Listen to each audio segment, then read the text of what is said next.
سرمایہ اسلام درہم و دینار نہیں بلکہ صداقت و عدالت اور سخاوت و شجاعت کے پیکر عالی کردار ہوتے ہیں۔ صدر علی وقار سو سلام پیش کیجیے صدق و صفا میں یکتا، عدل و وفا میں اعلیٰ حیدر کرار پر، جو خلیفہ راشد بھی ہے،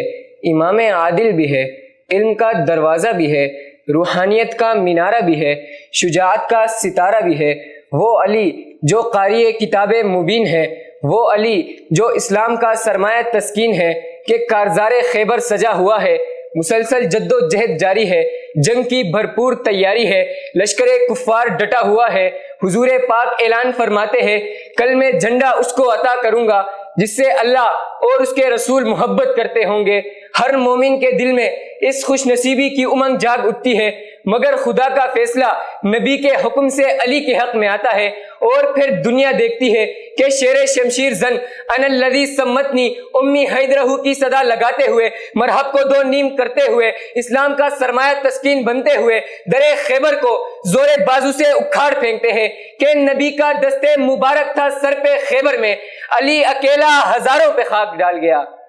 علی اکیلا ہزاروں پہ خاک ڈال گیا۔ ولایت کی چوکھٹ سجتی ہی شاہ خیبر شکن کے نام سے ہے۔ صدر علی وقار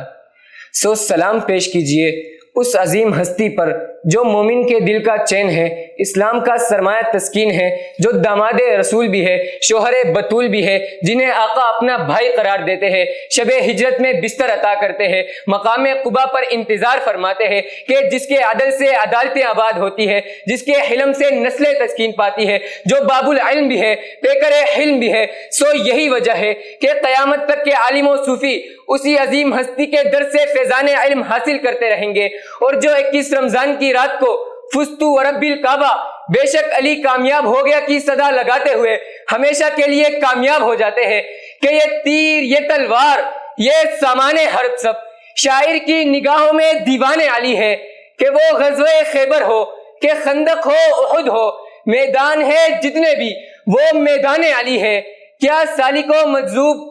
ولی غوث قلندر، سب اہل صفا پہلے فدایان علی ہے، سب اہل صفا پہلے فدایان علی ہے۔